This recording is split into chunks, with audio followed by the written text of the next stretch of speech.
शब्द धुन के बिना सुमिरन और सत्संग क्यों फीका रह जाता है? भाई क्योंकि ये संगम है, इसमें तीनों का समाहित होना ज़रूरी है।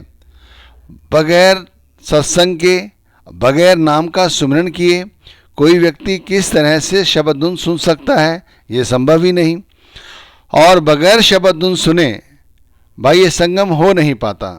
कहते हैं जो शब्द धुन सुन लेता है उसे परमात्मा की अपार कृपा समझा जाता है और वो फिर अनूठा होता है। देखो, हम पर यदि कोई विपत्ति आ जाए और हमें नामदान भी मिला हो, हम नाम का सुमिरन भी करते हों, तो भी हम भयभीत हो जाते हैं, हम डोल जाते हैं। लेकिन यदि हमने नाम का सुमिरन के साथ साथ शब्द धुन भी सुनी हो स्पष्ट तौर पर, और यदि हम उसे रोज सुनते हो, तो फिर हम भयभीत नहीं होते। क्यों? क्योंकि हमें आंतरिक शक्ति जो प्राप्त हो जाती है, आंतरिक ताकत जो प्राप्त हो जाती है।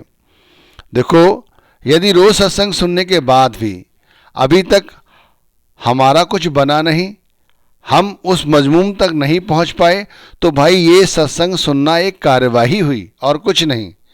सत्संग तो हम रोज सुनते हैं, अब तो कई सारे ऐसे माध्यम आ गए हैं जिससे घर बैठे हम सत्संग सुन लेते हैं। लेकिन अगर हमने उस पर सही से अमल ही नहीं किया, जैसे सत्संग सुन के वहाँ से निकले और रास्ते में भी घर तक नहीं पहुँचे हैं, किसी से कोई वाद विवाद हो गया तो लड़ने झगड़ने लग गए, तो भाई फिर सत्संग सुनने का कोई फ़ायदा हुआ? कोई फ़ायदा नहीं हुआ। ठीक इसी तरह हमने सुबह उठकर 2-2.5 घंटे नाम का सुमिरन किया और जब काम करने लगे दुनिया धंधे के, तो फिर थोड़ी देर में सब भूल गए और फिर वही सब करने लग गए, तो कुछ फ़ायदा हुआ? अच्छा, ऐसा होता क्यों? ये समझने की कोशिश क्यों नहीं करते कि सत्संग तो सुना, ईमानदारी से सुना, सुमिरन भी किया, वो भी ईमानदारी से किया, लेकिन फिर बना क्यों नहीं? कभी सोचा है? क्योंकि भाई एक चीज़ छूट गई, शब्द धुन। शब्द धुन छूट गई। अगर शब्द धुन सुन ली होती, पूरा काम कर लिया होता, तो फिर हमारा ये जो भटकना है वो ना होता। हम में से बहुत सारे लोग, या हमारी सबकी परेशानी यही है कि हम ये 2 काम तो कर लेते हैं लेकिन तीसरा मुख्य काम नहीं करते। शब्द धुन सुनने वाला कभी भयभीत नहीं होता, ये समझ जाइए। अगर कोई व्यक्ति, मैंने खुद अनुभव में लिया है इस विषय में, कि यदि हम पे छोटी सी विपत्ति पहले आती थी तो हम भयभीत हो जाते थे कि भाई इसका समाधान कैसे होगा, ये सब कैसे किया जाएगा। अब कुछ भी हो जाए, मैं तो कहता हूँ यमराज भी सामने आ जाएं, तब भी यही रहता है, अरे भाई किस बात की चिंता।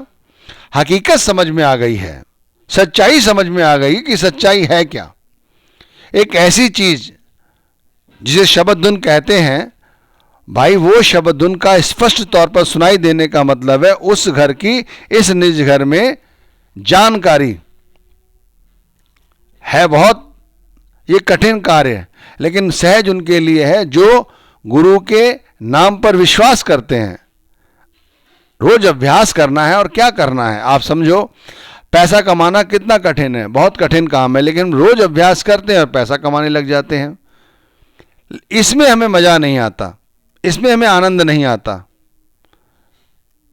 सत्संग सुनते हुए बहुत सारे जीवात्माएं ऐसी हैं जो यहां से चली गईं,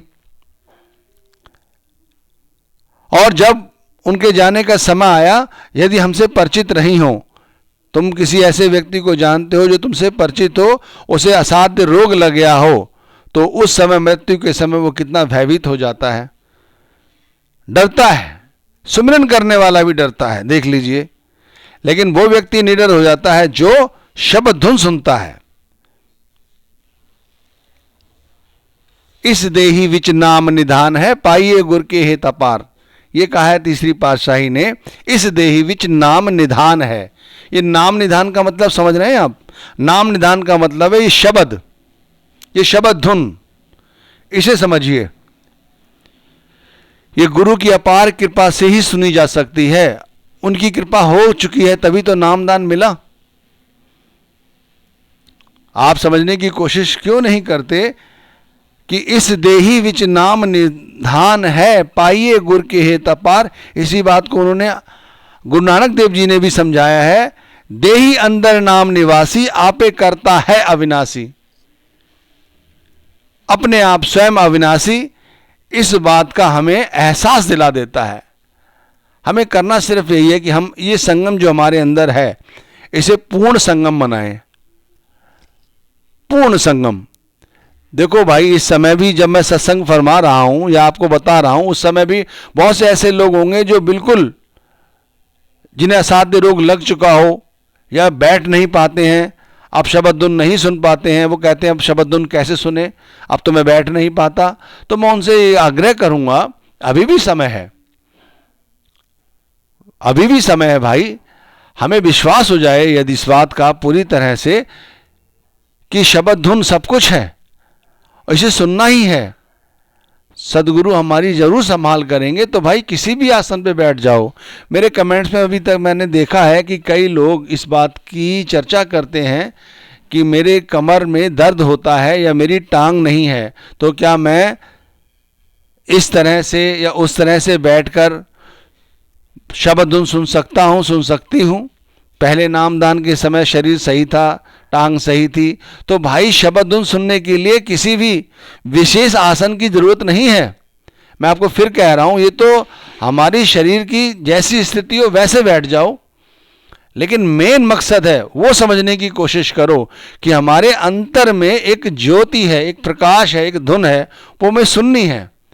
और उसके लिए पूर्ण समर्पण, पूर्ण निष्ठा, पूर्ण विश्वास के साथ में अपने कानों में उंगली डाल के बैठ जाओ, लेट जाओ, जैसे शरीर की आपकी स्थिति है। मैं इसीलिए कहता हूँ, बार बार बल देता हूँ, अभी हम युवा हैं, हमारे को कोई असाध्य रोग नहीं लगा है, तो अभी से बैठने की कोशिश क्यों नहीं करते शब्द धुन सुनने के लिए? आपने देखा है वक़्त के पूरे सदगुरु आके स्टेज पर बैठ जाएं, 2-2 घंटे, 2.5 घंटे एक मुद्रा में बैठे रहते हैं, हिलते तक नहीं है। वो कैसे? अभ्यास से। भाई अगर अभ्यास बन जाए और शाम तक यदि मृत्यु भी होनी है, असाध्य रोग भी लगा है, तब भी उसी आसन में बैठकर हम वो भक्ति कर सकते हैं जो लोग नहीं कर सकते, सोच नहीं सकते कि इस उम्र में ये व्यक्ति कैसे बैठा हुआ है। गुर का शब्द महारस मीठा, ऐसा अमृत अंतर डीठा। अरे भाई, ये वाकई में रस देता है, इतना मीठा है, इसकी मिठास कहीं समझाई नहीं जा सकती। गुरुगण ने बिल्कुल सही समझाया है। गुरु का शब्द महारस मीठा, ये इतना रस देता है, इतना मीठा रस देता है कि फिर हमें क्या किसी से डरना। देखो, एक संगम है, मैंने आपको फिर समझाया, हम बाहर भी तो संगम करते हैं। हम कैसा संगम करते हैं और आंतरिक संगम कैसा है?